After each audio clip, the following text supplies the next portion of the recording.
Está grabando. Bueno, me quedé que la respiración en reposo normal se caracteriza por histeresis, la asa de presión-volumen. El volumen es más resistente a la deformación de lo esperado y recupera su forma original con menor facilidad de lo que se prevé la oblicuidad de la línea que conecta los volúmenes pulmonares superior e inferior.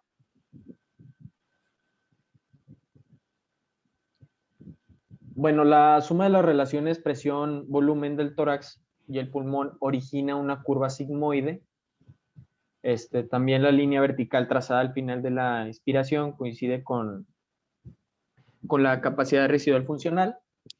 La disminución de la distendibilidad pulmonar hace que la capacidad residual funcional sea menor.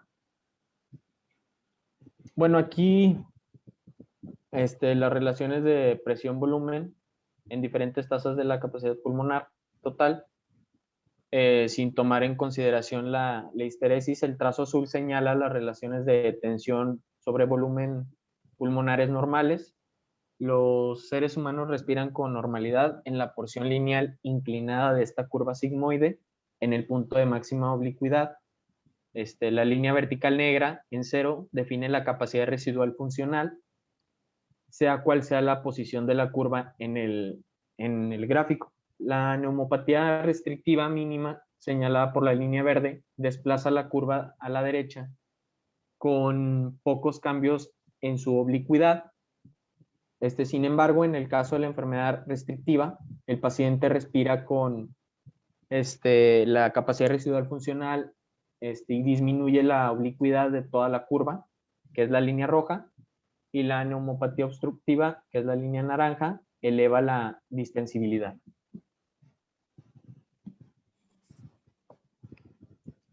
Bueno, cuando disminuye se necesitan cambios de mayor magnitud en la presión intrapleural para crear el mismo volumen corriente.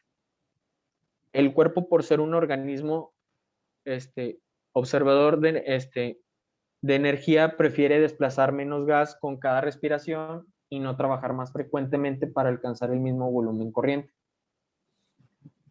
Los pacientes con enfermedades que incrementan la distensibilidad pulmonar gastan menos trabajo elástico para inspirar, pero su rebote elástico es menor y con ello resulta una mayor capacidad residual funcional del normal, que viene siendo el atrapamiento de los gases. La distensibilidad y el trabajo elástico de la inspiración se mide en una sola respiración por el medio de la presión de las vías respiratorias, intrapleural y el volumen corriente. Si se mide de forma precisa la presión esofágica de las cifras, sustituye a las obtenidas de dicha variedad. La distensibilidad pulmonar es la oblicuidad de la curva de volumen-presión y se calcula por medio de las siguientes ecuaciones.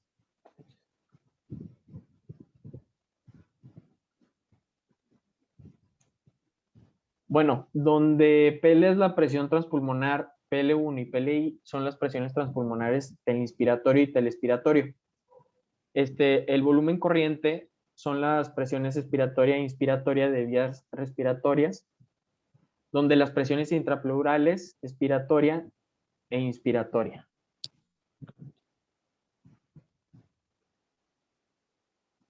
El trabajo elástico se realiza durante la inspiración solamente porque la expiración es pasiva y la respiración es normal.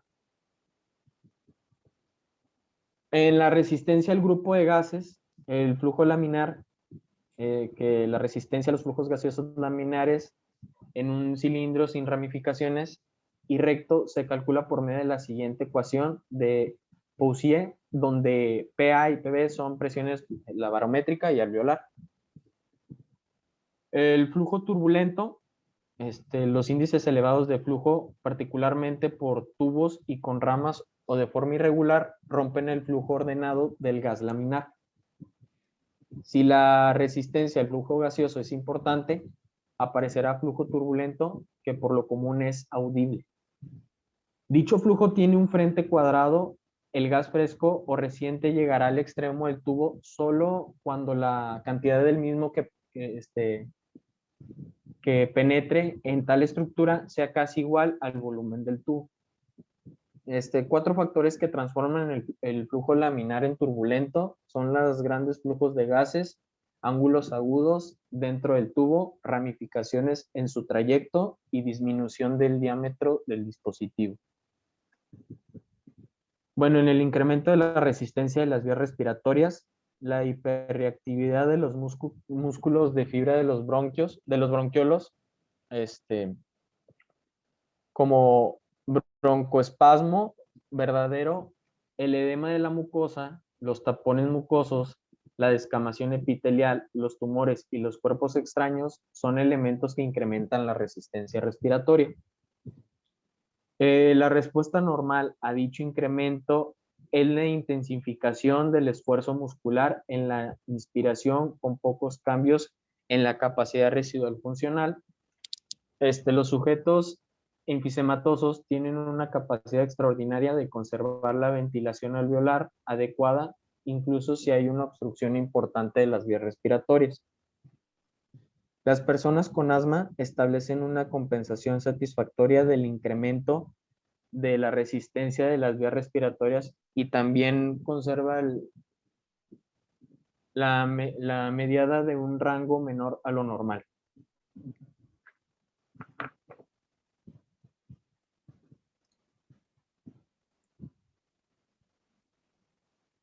La resistencia expiratoria leve no origina el uso de músculos para la expiración activa en personas conscientes o anestesiadas. En vez de ello, el trabajo inicial para superar la resistencia expiratoria la realiza el aumento de la fuerza inspiratoria hasta que se alcanza un volumen pulmonar lo suficientemente grande que permita el rebote elástico y rebase la resistencia expiratoria. Bueno, en los cambios fisiológicos de la función respiratoria propios del envejecimiento, en el envejecimiento, el pulmón funcional se acompaña de dilatación de los alvéolos, agrandamiento de los espacios respiratorios, disminución de la superficie de intercambio gaseoso, pérdida del tejido de sostén. Los cambios en el pulmón y la pared torácica en el envejecimiento originan disminución del rebote pulmonar, lo cual incrementa el volumen residual y la capacidad residual funcional, y además la distensibilidad de la pared del tórax disminuye y con ello el trabajo de la respiración aumenta en comparación con el observado en personas más jóvenes. Las velocidades de flujo expiratorio disminuyen con la curva de flujo-volumen, que sugiere resistencia de las vías respiratorias finas. En el envejecimiento, los centros respiratorios del sistema nervioso muestran menor sensibilidad a la hipoxemia y a la hipercapnia, lo que origina disminución de la respuesta ventilatoria en situaciones difíciles como insuficiencia cardíaca, obstrucción de las vías respiratorias o neumonía. Bueno, aquí está la definición y la terminología de las funciones respiratorias. El término eupnea, apnea, eupneusia, respiración auneusica, respiración de Biot, y su definición, pues, en la eupnea, respiración normal, movimientos expiratorios continuos ininterrumpidos, perdón. En la apnea, ausencia de respiración, interrupción del esfuerzo ventilatorio en la inspiración pasiva. En la eupneusia, interrupción del esfuerzo ventilatorio con los pulmones llenos. En la capacidad pulmonar total, respiración eunúsica, amnesia con espasmos respiratorios periódicos, y la respiración de Biot es boqueadas ventilatorias intracaladas con periodos de apnea ventilatoria. También se le conoce como la ventilación agónica. Bueno, los centros medulares. La médula oblongada, que es el bulbo raquídeo, contiene muchos de los centros básicos del control ventilatorio en el cerebro. Las zonas medulares específicas están activas predominantemente durante la inspiración y la expiración. Los centros inspiratorios localizados en el grupo respiratorio dorsal, como sus siglas en inglés, se sitúan en la formación reticular, medular dorsal. La actividad rítmica persiste incluso si se cortan o bloquean totalmente los nervios periféricos con función sensitiva y otros de interconexión.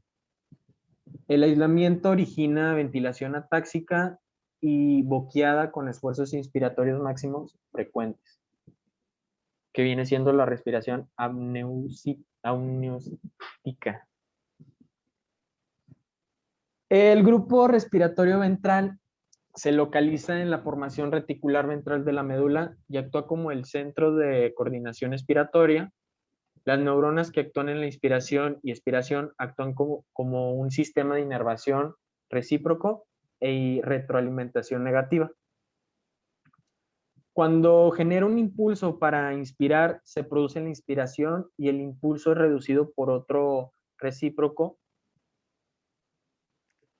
Y esta transmisión impide el uso ulterior de los músculos inspiratorios y permite que comience la expiración pasiva. Los centros protuberanciales procesan impulsos originados en la médula oblongada, el centro amniótico. Está en la zona mediada o inferior de la protuberancia. Con la actividad de dicho centro envía impulsos a las neuronas inspiratorias para que comience la inspiración. La estimulación eléctrica de dicha zona origina espasmos inspiratorios. La zona mediada inferior del puente o protuberancia contiene áreas específicas de neuronas de fase intermedia que participan en la transición entre la inspiración y la expiración, pero no ejercen control directo en los músculos de la ventilación. En los centros respiratorios superiores, muchas estructuras superiores del cerebro modifican los procesos del control ventilatorio. En el mesencéfalo, la estimulación del sistema de activación reticular acelera la frecuencia y aumenta la amplitud de la ventilación. En ocasiones, el proceso de control ventilatorio termina por someterse y servir a otros centros de regulación. Por ejemplo, el aparato respiratorio desempeña una función importante en el control de la temperatura corporal al aportar una gran superficie para intercambio calórico. El control de reflejo de la ventilación. Los reflejos que influyen directamente en las características ventilatorias por lo común realizan tal fenómeno para evitar la obstrucción de las vías respiratorias. La deglución de alimentos entraña la participación de los nervios glosofaringeo y neumogástrico. La estimulación de los pilares faringeos anterior y posteriores en la retrofaringe induce la deglución. En el vómito modifica de modo significativo la actividad ventilatoria normal. La tos es consecuencia de la estimulación del subepitelio traqueal, en especial de la pared traqueal posterior y la carina. Control químico de la ventilación. Bueno, los quimiorreceptores periféricos están representados por los cuerpos carotídeo y aórtico. Los primeros, que están en la distribución de la arteria carótida primitiva, tienen efectos ventilatorios de manera predominante. Los segundos están dispersos en el callado aórtico y sus ramas. En su mayoría tienen efectos en la circulación. Los impulsos nerviosos que viajan del cuerpo carotídeo llegan a los centros respiratorios centrales a través de los nervios glosofaríngeos en sus fibras aferentes. Los estímulos de salida desde los cuerpos aórticos cursan a los centros vulvares por medio del nervio vago. Bueno, los quimiorreceptores centrales, el 80% de la respuesta ventilatoria al dióxido de carbono inhalado nace en los centros medulares centrales. La regulación ha sido básica en que participa el dióxido de carbono, los iones de hidrógeno y el bicarbonato. Es función predominante de los receptores quimiosensibles situados en la médula oblongada, cerca del líquido cefalorraquídeo o en contacto con él. Las zonas quimiosensibles del tronco del encéfalo se sitúan en las en las caras inferolaterales de la médula cercana, de la médula cerca del nacimiento de los nervios glosofaringeo y neumogástrico. Bueno, la apnea, la duración de la apnea voluntaria guarda proporción directa con el volumen pulmonar en el momento inicial y se vincula con las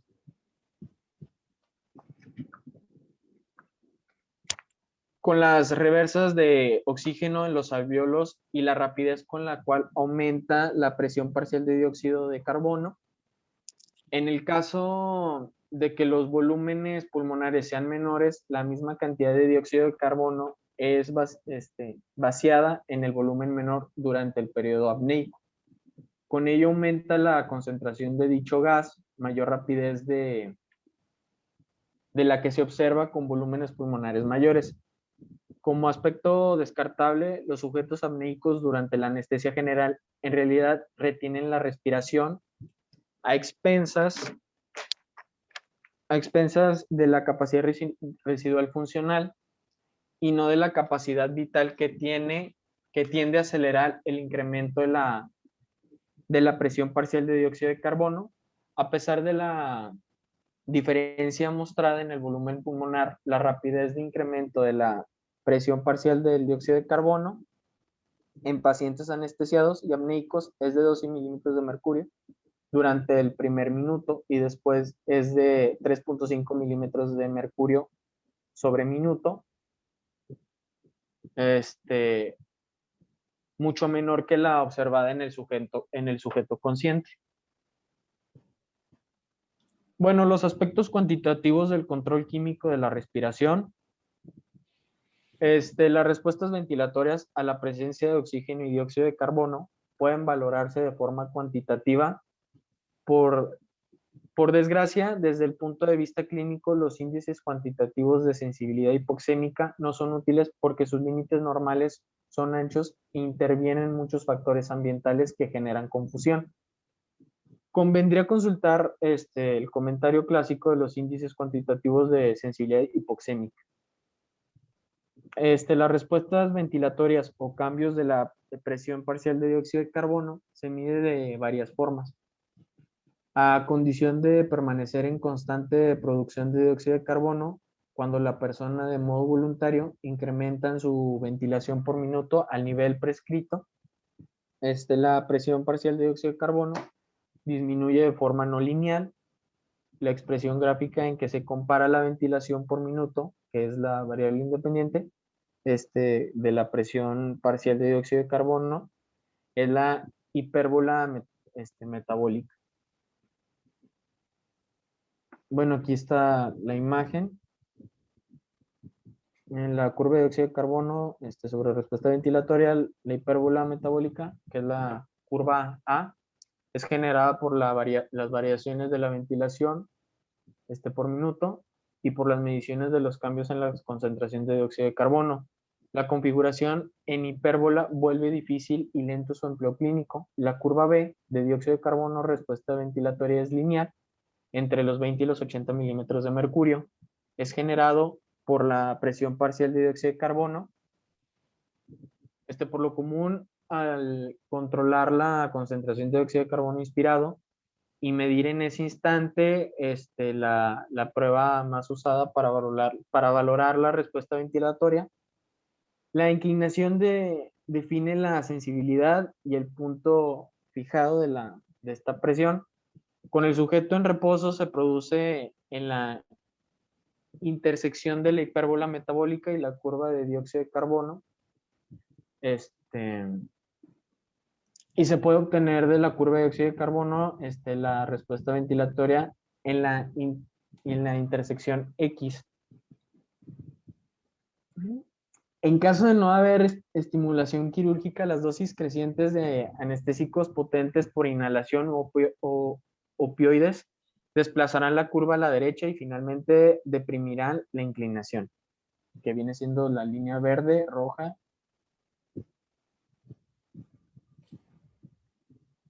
Bueno, el transporte de oxígeno y dióxido de carbono. Intercambio de gases.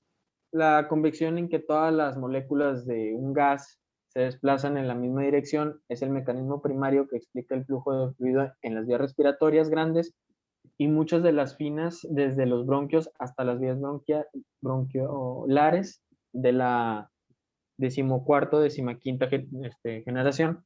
La resistencia se define por medio de la ley de Lewis, no sé cómo se pronuncia, y aumenta con rapidez a medida que el radio o el área transversal de un tubo disminuye. Bueno, la difusión de gases. La difusión dentro de un espacio lleno de gases se hace por un movimiento molecular aleatorio que origina la mezcla completa de todos ellos. En las vías respiratorias distales del pulmón, que comienzan con los bronquiolos terminales, la difusión se transforma en la forma predominante del transporte de gases. Una vez que el gas llega a los conductos alveolares finos, los sacos alveolares y los alvéolos, la difusión y las relaciones regionales entre ventilación y perfusión influyen en el transporte de gases. Distribución del flujo sanguíneo. El torrente sanguíneo dentro de los pulmones depende de la fuerza de gravedad en su mayoría. Los lechos alveolocapilares no están compuestos por vasos rígidos. Por esta razón, la presión de tejidos vecinos influyen en la resistencia al flujo a través de capilares individuales. En ese sentido, el flujo de sangre depende de la relación entre la presión de arteria pulmonar, presión alveolar, presión venosa pulmonar. Bueno, aquí tenemos una imagen de la distribución del flujo sanguíneo en el pulmón aislado. En la zona 1, la presión alveolar excede la presión arterial pulmonar y no se procede el flujo alguno porque los vasos están colapsados. En la zona 2, la presión arterial excede de la alveolar, pero esta última excede de la tensión venosa pulmonar. El flujo de la zona 2 depende de la diferencia de tensión arterial y alveolar, que aumenta de forma uniforme hasta la zona inferior. En la zona 3, la presión venosa pulmonar rebasa la presión alveolar y el flujo dependerá de la diferencia de la presión arteriovenosa, que es constante en toda esta zona pulmonar. Bueno, en la distribución de la ventilación, la presión alveolar es igual en todo el pulmón. En consecuencia, cuando más negativa es la presión intrapleural en la punta de ese órgano, es el área que menos depende de la gravedad. Originará alvéolos especiales de mayor tamaño y más distendidos en comparación con otras áreas pulmonares. La presión transpulmonar o de distensión del pulmón es mayor en la parte superior y menor en la inferior, sitio donde la presión intrapleural es menos negativa. A pesar de que los alvéolos tienen menor tamaño, llega mayor ventilación a las zonas pulmonares inferiores o en declive.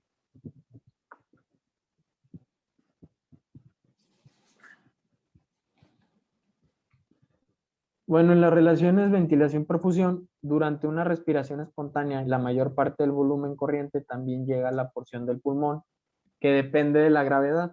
En consecuencia, la zona del pulmón, que no está en plano anterior, recibe una menor proporción de ventilación y perfusión, y la zona más baja del pulmón recibe proporciones mayores de ventilación y de perfusión. Bueno, aquí la distribución de la ventilación, flujo sanguíneo y razón de ventilación-perfusión en el pulmón normal, con el sujeto erguido, se trazaron líneas rectas a través de los datos de ventilación y flujo sanguíneo. Este último disminuye con mayor rapidez que la ventilación. Con la distancia en sentido superior del pulmón, aumenta la ración de ventilación-perfusión lentamente en el comienzo y después con rapidez.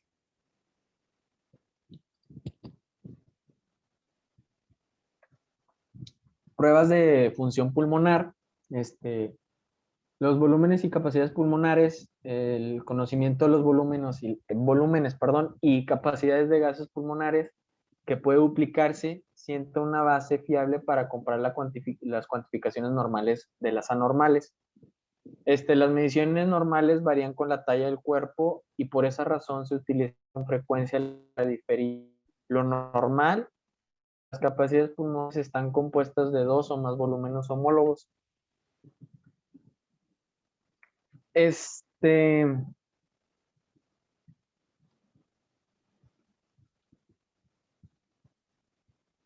¿Qué te pasó? no, ¿me oigo? Bueno. Sí, adelante. El volumen corriente es el volumen de gas que entra y sale de los pulmones durante la respiración en reposo y es de 6 mililitros sobre kilogramo, 8 mililitros sobre kilogramo. El volumen corriente disminuye cuando la distensibilidad pulmonar lo hace o cuando el paciente muestra disminución de la potencia de los músculos ventilatorios. Bueno, aquí la barra más sombreada de la porción derecha muestra los 4 volúmenes pulmonares básicos que se suman para generar la capacidad pulmonar total. Este, Otras capacidades pulmonares están compuestas de 2 o más volúmenes pulmonares. El trazo espirográfico subyacente orienta al lector hacia la relación entre los volúmenes y la capacidad pulmonar.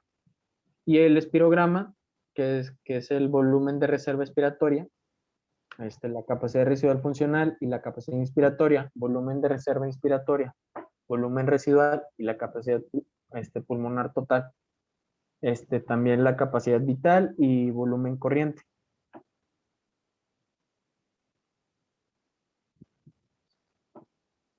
Bueno, la capacidad vital forzada es el volumen del gas que expirado con toda la fuerza y rapidez posible después de una inspiración máxima. Por lo regular, la capacidad vital forzada es igual a la capacidad vital. La expiración forzada incrementa mucho las tensiones intrapleurales, aunque cambia solo mínimamente la presión de vías respiratorias, pero se intensifican en el colapso bronquiolar. Las lesiones obstructivas y el atrapamiento de gases, por todo lo expuesto de la capacidad vital forzada, puede disminuir en neumopatías obstructivas crónicas, incluso si la capacidad vital se acerca a lo normal, casi siempre disminuyen en las neumopatías restrictivas.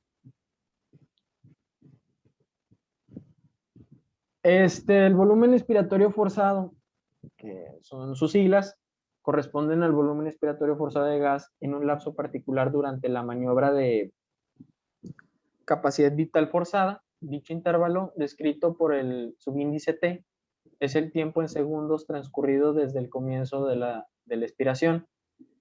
Registra un volumen de gas expirado en un intervalo particular, pero en realidad es un índice de flujo. Al medir el flujo expiratorio a intervalos específicos, se puede conocer la intensidad de la obstrucción de vías respiratorias en neumopatías obstructivas y restrictivas. Es frecuente que las tasas de volumen expiratorio forzado disminuyan.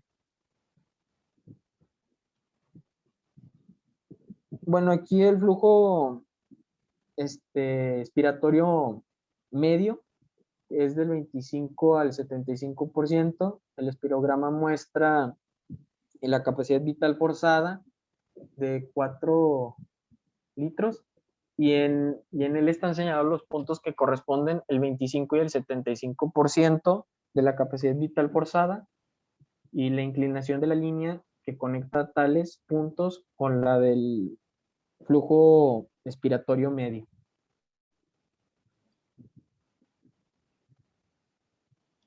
Ventilación voluntaria máxima es el máximo volumen de gas que una persona respira durante un minuto con intervención del esfuerzo voluntario. Se mide al pedir a la persona que respire con la mayor profundidad y rapidez posible durante 10, 2 y 15 segundos. Bueno, la aplicación práctica de las pruebas de función pulmonar, la valoración preparatoria pulmonar, es posible que exista una disminución notable de la función pulmonar en personas que muestran las siguientes características. Cualquier enfermedad crónica que afecte los pulmones, antecedentes de tabaquismo, tos persistente, sibilancias o ambas entidades, deformidades de la pared torácica y la columna, obesidad mórbida, necesidad quirúrgica de anestesia de un solo pulmón o ablación pulmonar, enfermedad neuromuscular grave. La anestesia y neumopatía obstructiva, los individuos con neumopatía obstructiva grave están expuestos a un mayor riesgo de complicaciones pulmonares transoperatorias y posoperatorias. Por ejemplo, quienes muestran disminución del FEV1 y FBC o del flujo mesoinspiratorio presentan obstrucción de vías pinas y una mayor reactividad de vías respiratorias. Ante el peligro de desencadenar broncoconstricción refleja durante la laringoscopía y la intubación traqueal, es necesario emprender la administración decisiva de broncodilatadores a pacientes con POC o asma antes de realizar maniobras de instrumentación de las vías respiratorias. En la anestesia y neumopatía restrictiva se caracteriza por disminuciones proporcionales en todos los volúmenes pulmonares. Las disminuciones de capacidad residual funcional ocasiona menor distensibilidad pulmonar y también produce hipoxemia arterial ante las situaciones de menores de forma típica. En estos pacientes respiran de forma rápida y superficial. La ventilación a presión positiva de sujetos con neumopatía restrictiva conlleva el peligro de presión máximas grandes de vías respiratorias porque se necesita mayor presión para expandir los pulmones rígidos. Bueno, en la función pulmonar, en el posoperatorio, son fundamentalmente restrictivos con disminuciones proporcionales de todos los volúmenes pulmonares y ningún cambio en la resistencia de vías respiratorias. Sin embargo, la disminución de la capacidad residual funcional sería el modelo normativo con el cual se podría comparar la gravedad del defecto restrictivo. Este último es generado por el contenido abdominal que comprime y evita el desplazamiento normal del diafragma y por un perfil respiratorio anormal, que hace que no se produzcan las respiraciones profundas y que se caracteriza por respiraciones rápidas y superficiales. La frecuencia respiratoria normal con el sujeto en reposo en adultos es de 12 respiraciones por minuto, mientras que en las personas recién operadas es de 20 respiraciones por minuto, aún más con factores que tienden a empeorar el defecto restrictivo y también se acompañan de mayor riesgo. Y ya es todo. Ok, vamos a las preguntas, pues. Cintia Salazar. Cintia, ¿estás? Sí, doctor. Sí, no, disculpa. A ver. Menciona 4 factores que transformen el flujo laminar en turbulento. Bueno, dijo que eran grandes flujos de gases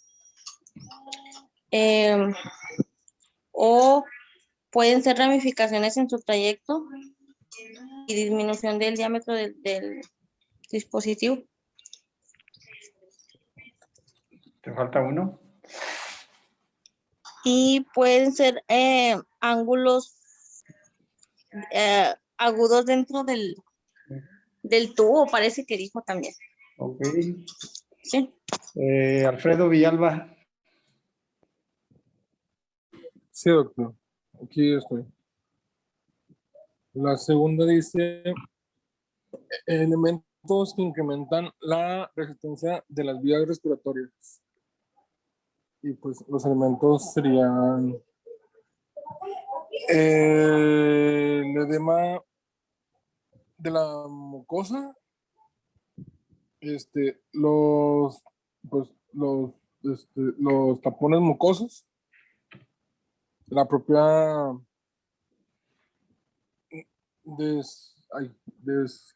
descamación epitelial y cuerpos extraños. Ok, a ver, Itzel Martínez. Sí, aquí estoy. La 3, ¿verdad? Sí. ¿De qué factores se acompaña el envejecimiento funcional del pulmón? Mencionó que era por el aumento del tamaño del espacio, de los espacios respiratorios dilatación de alvéolos y por la pérdida del tejido de sostén. Ujú. Areli Arias. Aquí estoy. Dice que presentan los centros respiratorios del sistema nervioso en el envejecimiento. Bueno, estos muestran menor sensibilidad a la hipoxia. Sí. Ok, bueno, Sandra. Sí. Sandra Arjón. Que es el volumen corriente.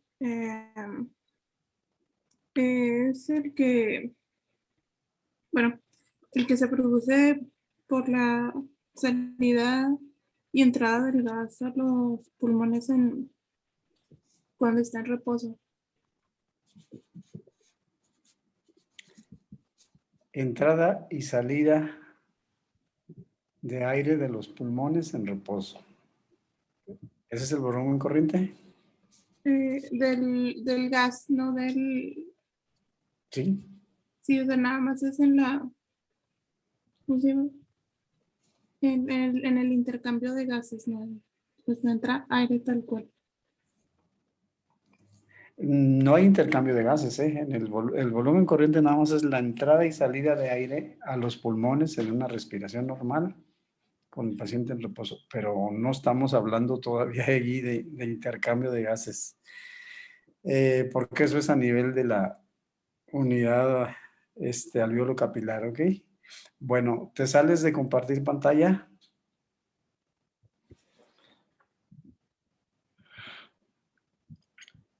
Sebastián, una pregunta para ti. ¿Quién te hizo las diapositivas? Yo, doctor. ¿Te das cuenta de que tienes muchos errores de ortografía? Sí lo visualicé. Se me hace que, o sea, como era Son, algo de información, mira, escribir. te lo comento porque en realidad son errores de ortografía bastante gruesos. Algunos dirían son errores muy groseros. Sí, doctor. Confundir Vs con Bs, eliminar acentos, brincarte la descripción de algunas fórmulas. Entonces, la verdad, como una recomendación para ti, pon atención a la ortografía. Si tienes oportunidades de revisar tutoriales de ortografía, hazlo, porque son errores verdaderamente gruesos. Yo estaba viendo tus diapositivas y me estaba imaginando que tú le dictaste a alguien de secundaria o de